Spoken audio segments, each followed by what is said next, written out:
Alright, so I saw the Babadook and I gotta say I'm a little disappointed. People are raving about this movie as though it's some sort of horror masterpiece, but to me it was really alright. It's definitely not a terrible movie and there's things that it did quite well, but I see absolutely no reason to be putting it on such a ridiculous pedestal. Like, I understand that people were legitimately scared by it, but as with any other horror movie, I'm going to ask this again. If you're not scared by it, what does it offer? Now, the answer to that question is definitely not nothing, but to me it's definitely not enough to justify going crazy over it. So allow me to explain exactly what it did well and what it did not so well. First shot of the movie, awesome, fantastic, no complaints there. In fact, I'm willing to say it's pretty exceptional. It's really well executed and it does a great job hinting at things that get explained as the film goes on. There's also some nice subtlety towards how miserable our main character is at the hands of her own son. Everything before the title is great, and speaking of the title is pretty fucking stupid. I have no issue with the main villain of the film being called the Babadook, but when you're trying to sell the movie to people who haven't seen it, and also it's a movie that you're supposed to take really seriously, then having a title that doesn't sound so fucking stupid might not hurt. So right away, the misery that she's experiencing because of her son becomes a little less subtle. What have you done?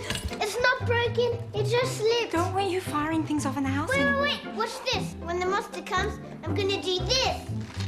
Please don't. Yep, just look at your mom and then look at the camera. That's kind of annoying. If there's one thing that this movie does really well, it's making me feel really bad for the main character. Like, this is just the tip of the iceberg in terms of how annoying her son is, but working in the dementia ward, holy shit. So if you haven't guessed already, this review contains quite a lot of spoilers, some of which I'll be saying right now. So if you thought this was gonna be spoiler-free, you should probably leave, like, right now. So within a few minutes, they reveal the details behind her husband's death. My dad's in the cemetery.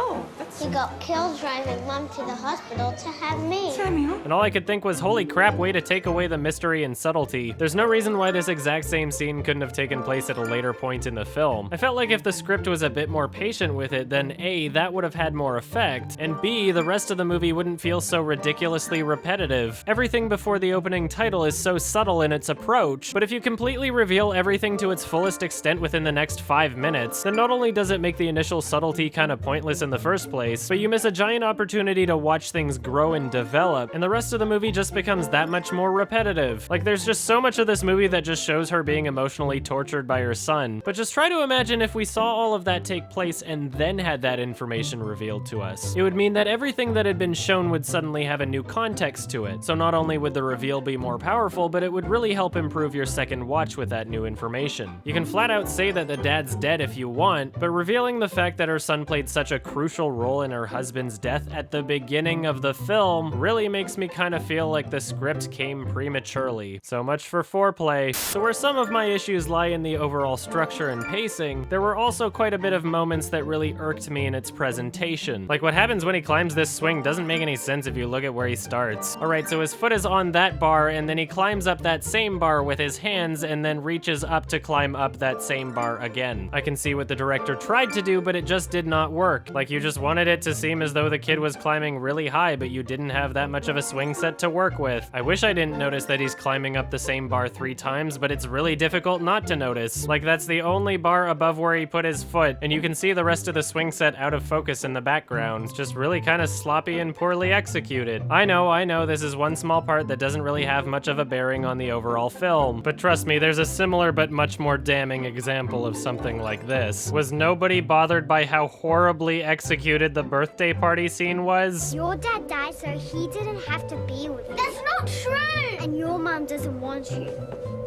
No one wants you. It's clear that I'm supposed to take this scene really seriously, but I was laughing my ass off. How the fuck did she pull a 180 in between cuts? This is fun. Literally, all you would have to do to fix that is just not include this shot. Here, let me edit that for you. Your dad died so he didn't have to be with you. That's not true! And your mom doesn't want you. No one wants you. Was there anything wrong with that? It's a lot more reasonable to imagine her turning the other way as she's falling than seeing her glitch the other way. Wah, instant blood trail from my nose. I can't even watch this scene without instantly thinking of that infamous clip from Dexter season 8.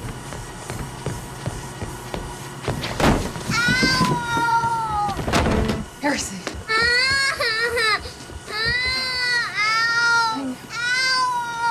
So we're introduced to a dog, and the first thing I can think of is it's gonna die. And since this is a groundbreakingly original and totally not cliched in the slightest horror movie, yep, the dog dies. No surprise there whatsoever. Oh hey, the dog's scratching on the door under the stairs that leads to the basement. I for one am kind of sick of seeing horror movies taking place in houses with that exact same layout. It's beyond cliched at this point, and I don't think it would be that difficult to be a bit more original. So she finds the creepy-ass book of the Babadook and decides it's a great idea to read it to her son before bed. Fucking idiot. One thing I will say is that the scenes with this book are incredibly well done. The accompanying atmospheric sounds mixed with a fantastic art design make these scenes creepy every time I watch them. If the actual Babadook were anything like what we see in the book, then it might be creepy as well. But nope, it's just a hipster in a top hat. It's just some fucking dude. So when I see it, I'm not scared by it because it looks stupid. And when I don't see it, I'm not scared by it because I can't help but be distracted by how obnoxiously familiar those stock sound effects are.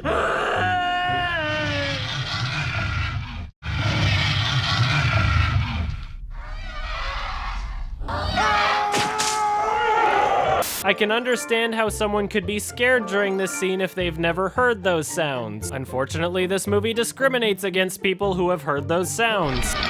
Just fucking record something yourself. If there's one thing I enjoyed in this movie, it's watching our main character slowly go insane. The social services cockroach scene is one of my favorites in the whole film. Part of the reason why I enjoy these scenes is because our main actor is by far the best one. The child actor is better than most child actors and great for a child actor, but that does not mean that he is a great actor. When it comes to my immersion, it does not make a bit of difference what age the character is when I see them smiling at points they're not supposed to. Sure, I can say he's just a kid, so I'll give him some extra credit, but that doesn't make me any less taken out of the scene when I see it happen. If you're able to watch unrealistic child performances while simultaneously believing that they're the characters in the story's universe, then good for you, but that is something that I am apparently not capable of no matter how hard I try. I almost wish I knew nothing about film or editing tricks so I could be scared when I watch this, because every time it happens, no matter what the movie, it always feels so cheap. I'm kind of sick of seeing a bunch of quick cuts to make something come at you really fast. It kind of implies that what you're actually seeing isn't all that scary if you have to do that. Anyway, the Babadook isn't terrible, and there's parts of it that I really liked. It was decently well shot cinematography-wise, but there were quite a few issues in terms of execution. If you're not automatically immersed in it, then this is just an above-average horror movie. If I had to give it a number, I would give it a 6 out of 10. When I watch this movie, there's certain points that I can totally understand how someone could be immersed in it and take it seriously. Even though I wasn't able to be scared by it, I can totally understand how someone would be. So to those of you who were scared by it, do you still think it would be a fantastic movie if you weren't? There's plenty of movies that I love that aren't necessarily great. I mean, I personally loved The Dirties, but I gave it a 6 out of 10. And if you forgot already, that's the exact same rating I gave this movie. I feel like just because I love something and feel a personal connection with it doesn't mean I should overinflate it when I talk about its quality, you know? And I really wanted to get sucked into this movie too. I turned the lights off and everything, but I guess I just couldn't get spooked by the Babadook. Hey guys, I'm trying really hard to get a Twitch partnership, but in order to get approved for a Twitch partnership, I either need to know somebody or have more people watching my Twitch stream, and I don't know somebody. So follow this link, create an account if you haven't already, and follow me and watch me. Participate in the chat. We love dank memes. Do you ever feel as though your perverted sexual fetish is generally frowned upon in society? Well, not here. We're all a little fucked up. Come on down to the craziest place in town. We've got me, we've got video games, we've got Guillermo.